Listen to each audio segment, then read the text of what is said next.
आखिरकार ईशल आयशा के पीछे जाने में कामयाब हो जाते। जैसे ईशल आयशा का पीछा करते हुए रेस्टोरेंट पहुंचते, इसकी नज़र सीधी शेयान पर पड़ती है। ये मंजर देखते ईशल के पैर तो ज़मीन निकल जाती है। उसे अपनी आंखों पर यकीन नहीं आता कि वो लड़का जिसने अनायक को तबाह कर दी थी, ऐसे शेयान से छुप कर शेयान रेस्टोरेंट में क्यों मिल रही है।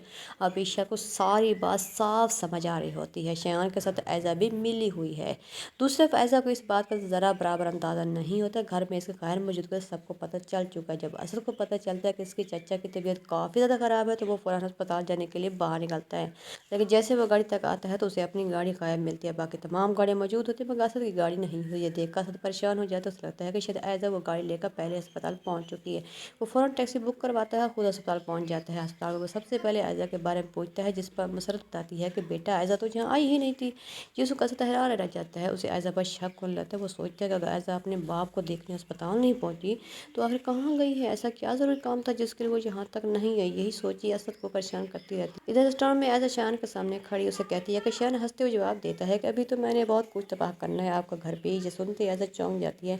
खबरदार का मेरे असद के बारे में कोई बात करने की कोशिश की। जिस पर शान कहता है कि अगर आप अपना घर बचाना चाहती हैं तो फिर आपको ही कुछ करना होगा। आप ऐसा करें कि ईशर आशर के तलाक करवा दे।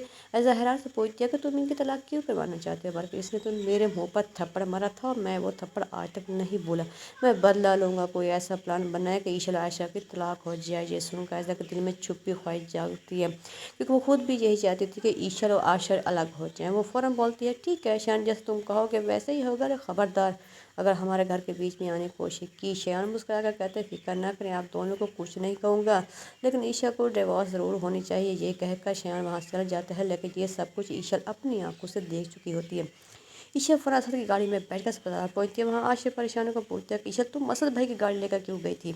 असद भाई को लगा कि आयज़ा भाभी गाड़ी लेकर गई हैं। ईशा गहरी सांस लेकर कहती है कि आशिफ तुम गलत समझ रहे हो। आयज़ा भाभी यहाँ से क्यों मिलने जाती है, मैं सब कुछ पता करके आई हूँ, तुमको बताने के लिए आई हूँ। आशिफ तुम मेरा यकीन करो, मैंने अपनी आंखों से शयान के साथ रेस्टोरेंट में देखा है। मुझे लगता है वो दोनों कोई बहुत बड़ी चाल चलने वाले हैं, जिससे हमें एहतियात करनी होगी। मैं सब कुछ असद को बताने के लिए जा रही हूँ, तुम भी मेरी बात पर यकीन कर लो।